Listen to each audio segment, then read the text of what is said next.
Poor, poor Joseph. What are you going to do? Things look bad for you, hey? What are you going to do?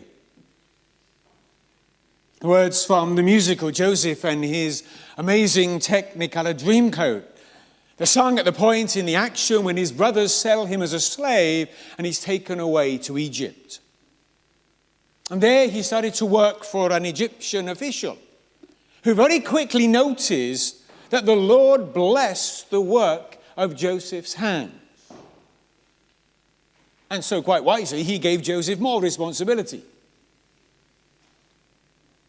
In Joseph's place of work, the Lord was with Joseph. So much so that the people around saw that the Lord blessed the work of his hands. Now, the verse in Genesis doesn't tell us if Potiphar knew that it was the Lord who blessed Joseph, or just he saw that Joseph did his job well. But it does raise the question for us this morning, what might the Lord want to do in our workplaces? As we said last week, we have been created as the image of God on earth in order to work. Last week we thought about God at work. Today, consider what it means for us to be created to work. We're all different. We have different gifts and abilities. We're able to do different jobs. And what that means is we are all able to contribute in different ways. In our families, our homes, our church, our community, and in our workplaces. Genesis 1 and Genesis 2. God commands us to subdue the world and have dominion over it. Well, we need to ask the question, what kind of dominion or rule is that? And then God commands us to work and to care. And we need to ask what those two words mean also. So let's start with Genesis 1, verse 28, where God commands us to subdue the earth and to have dominion. We need to be really careful when we read those words. Because if we don't read them very carefully, then we'll think that God's world is just there for us to do with it whatever we like. No, we're not. It's not about freedom to abuse or to misuse through greed or violence God's world. We need to be careful because those words could very easily pander to selfish desires to take control and want everybody else to do what we want them to do. And yet, clearly, God says we've been created to subdue. The word means to bring under control. Sometimes it can mean to bring into bondage. So immediately we see the word can have a negative thought of pressing something down, of destroying. Or it can have a very positive thought of keeping things in control that brings blessing. Some years ago, we had a huge number of raspberry plants that were very, very fruitful. But there was a huge amount of work that was needed to untie some bindweed that very quickly grew up and throttled the life of those plants. We needed to bring it under control in order to free the raspberry plants to be fruitful. And to subdue means to bring under control in a positive way that releases potential. And if it's not plants, at least it allows people to flourish. Though those words were spoken in an agricultural setting, in a garden, the focus clearly was upon the control of creation. I think the words of God are appropriate in many of our workplaces still today. Yeah, we still need to keep our gardens under control. And what a great job Tony's doing in getting that garden out there under control and looking good. In our homes, we need to teach our children how to behave in the right way and to subdue anger and jealousy. When the fire brigade are called out, they fight hard to bring a fire under control. The police go out on the streets in order to keep control so that we can live in safety. In ancient days, rulers were expected to keep control within their empires. And sometimes that control was harsh and it was cruel. But when it was done well and respectfully, then people could live happily and in peace. So what does this instruction say about our workplace? What does it mean to subdue? Well, consider some of the issues in the company or the hospital or the school or the factory in which we work. Are there practices that are unfair? And is there anything we can do to subdue that? This weekend of International Women's Day, are women and men treated equally and fairly? If not, then isn't there a practice there that needs to be subdued?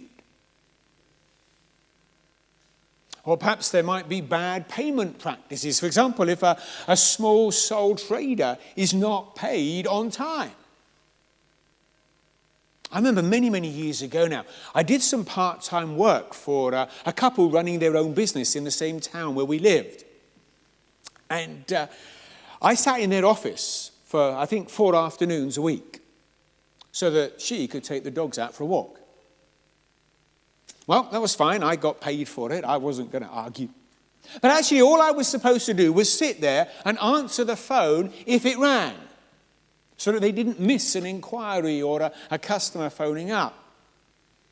But within a very short space of time, I quickly learned that by the end of the month, their business account was in deficit.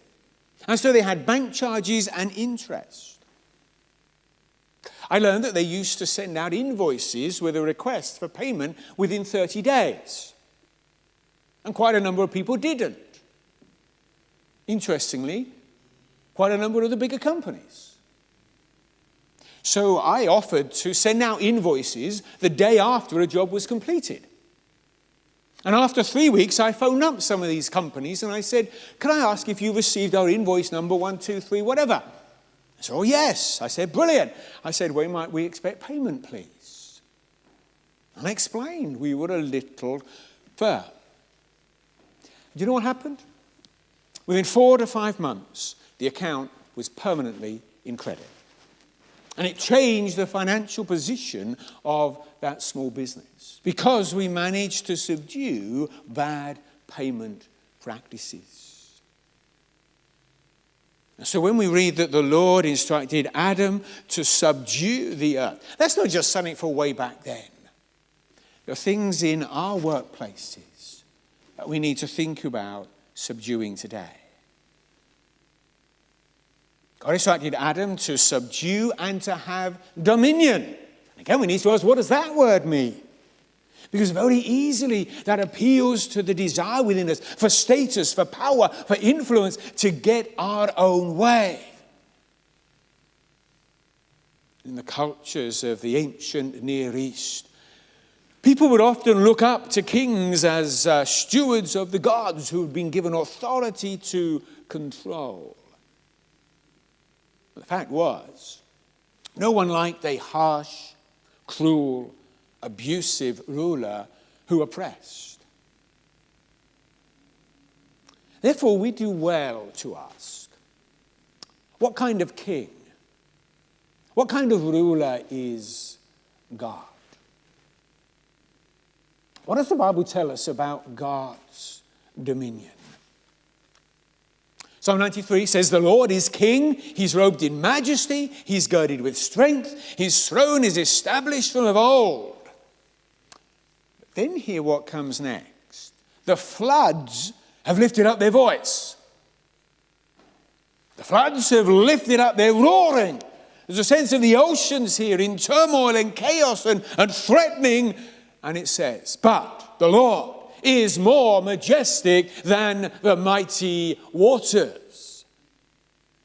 So God's dominion brings order, brings calm, and it brings peace.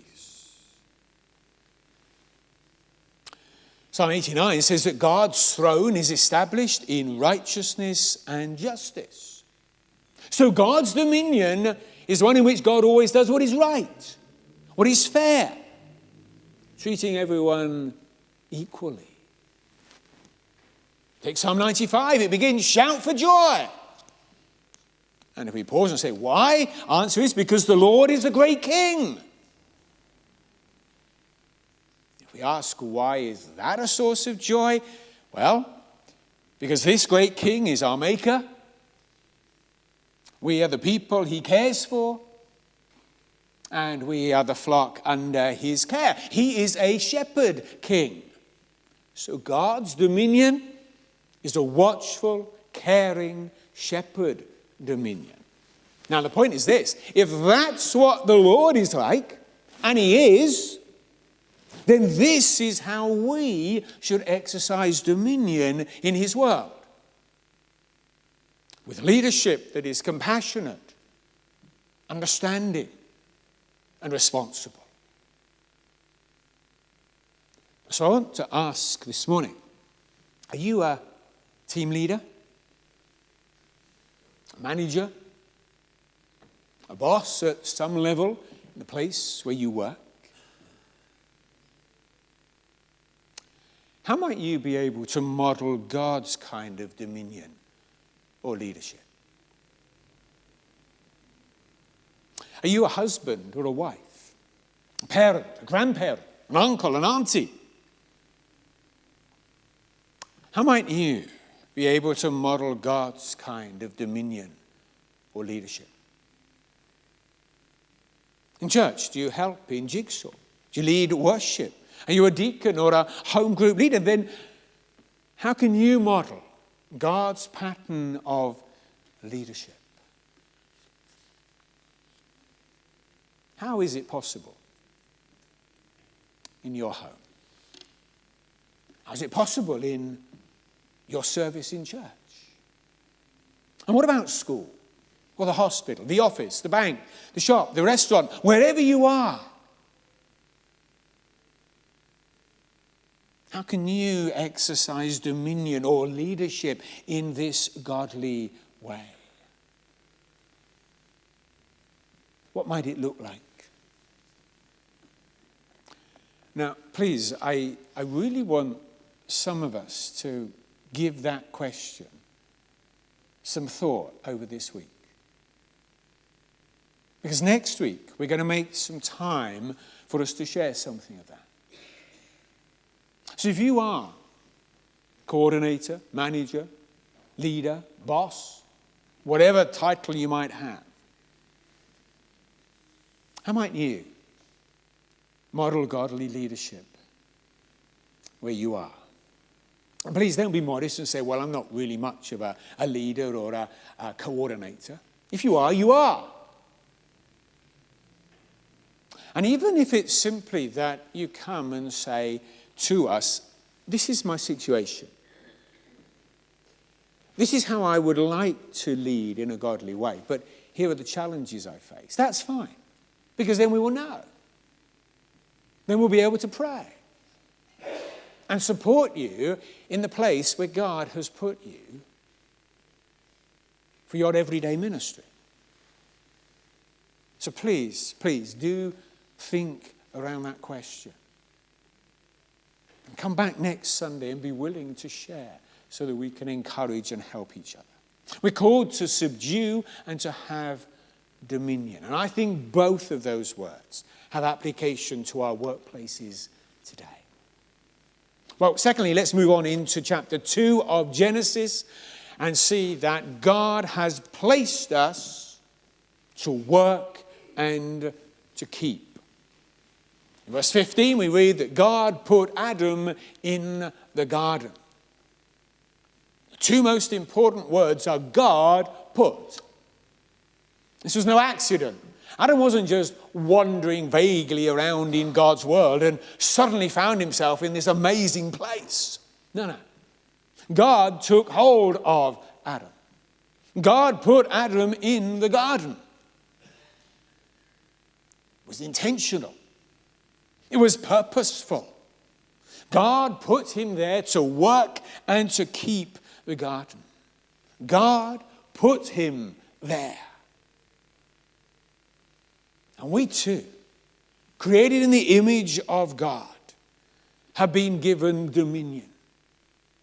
But that doesn't put us at the center. That doesn't put us in control of it all. We are not here for us, we're here for God. And we're here to fulfill his plans for his world. And that means work. And therefore the work that we do day by day is significant and meaningful. Work is not a bad thing. Work is not the result of sin coming into the world. It just got more difficult afterwards. And yes, work can be tiring, it can be draining, it can be hard in all sorts of ways. But work itself is a good thing and brings its reward. Not least in the fact that when we work, we emulate the God who worked and still works and puts us in the place he wants us to be in. So where has God put you? It may well not be a garden. It might be a shop, on a train, or in a school, or on a factory floor, or in a bank, or a restaurant, or a bakery, or a garage. It might be at home, your own home, making it a great place for your children to grow up in. It might be your parents' home, if you're called to care for them. But where will you be this time tomorrow? Where will the Lord have put you to work for his honor and his praise? I mean, surely the bank, the office, the hospital, the school, the bakery are places that need salt and light. Man, I used to work in needed it. And they're places where people can see the difference that God makes. People watch the way we live. And they're places where God can help and heal and save. Our workplaces need the gospel as much as any country in the world to which we send missionaries. Now, let's be clear, we are there first of all to work. And to do it the best we can. And allow the way that we work and the way that we treat people and clients and colleagues to be its own witness. But if we're bringing salt and light, the question will inevitably come. And there will be a moment to share something. God put Adam in the garden. Where has God put you? God put Adam in the garden to work it. Sometimes the translation says to tend the garden. But it simply means to work, to do whatever needed to be done. So digging up the ground, sowing the seed, watering the plants, nurturing them, reaping the harvest, pruning the bushes and the trees. So the word work covers a wide range of activities. But not only physical work. It covers many acts of service and of worship, which we will consider next Sunday. So you may well not work in a garden or a field. But where do you serve others in your daily work? In the place that you live? Among your neighbors, with clients and customers, colleagues, and yes, even your boss. I read a great story recently about a cleaner in a large company who one day offered to make a cup of tea for her boss. The boss was not in a good mood. The boss snapped angrily and said, "No, I only drink chamomile tea." So the cleaner just got on with her job. No, she didn't. Oh, well, yes, she did, but she also did something else. She went out when she had a break. She bought some chamomile tea, made a cup, and took it in to her boss.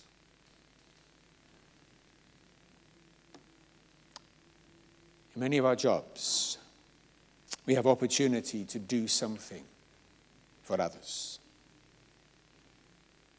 We make dinner for a family, we're serving them. We build a secure home for our children or for grandchildren. We're working for God. We welcome people to knitting group and coffee morning. We're serving God and we're blessing others. Whenever we simply make a cup of tea for a patient, or help someone to repair their computer, or plumb their bathroom, or assist a child who's struggling to keep up in class, or when we mend our grandchildren's toys, we're doing something for others. And we're serving God. God put Adam in the garden. And God put him there to work. And God put him there to keep the garden. And to keep means to observe, to protect, to look after something. So Adam was put in his place to give careful attention to the garden. To care for God's creation. But once again, it extends, doesn't it, way beyond the garden. Shepherds keep watch over their flock. Craftsmen work with skill and with attention to detail. Parents look after and protect their children. An accountant needs to be accurate with their figures. Quality control must observe data carefully. Pharmacists must read the prescription carefully too. See, in all of those works and many others, we are doing the job of keeping. We're doing our best for people. We're doing our best for God. And it comes into all of our relationships. When we care for others at home, down our streets, in church, and yes, in our offices and our places of work. Last week in our prayer box, we prayed for Patricia for our interaction with pupils, with colleagues, with parents. So many relationships there in which she's called to work and to care. Last week, both Jide and Lucky said to us that in their work, they're seeking to make decisions for the benefit of patients, for their good. Isn't that much the same as God's command to Adam in the garden to work it and to keep it? To serve and to help? To be a blessing? And as we do, to work for God who created us to work. So as we go into a new week, I really want to encourage you to see your workplace as God's place. I want you to see your workplace as the place where God has put you. And to see your workplace as a place of opportunity day by day. For some of us it's paid work. For some of us it's unpaid. For some of us it's at home. For some of us we go out to work. But whatever it is and wherever it is, it's an opportunity to honor God, an opportunity to bless others, and an opportunity to be a living example of the difference that Christ makes. God put Adam in a garden to work it and to keep it. Where has God put you to work for his glory?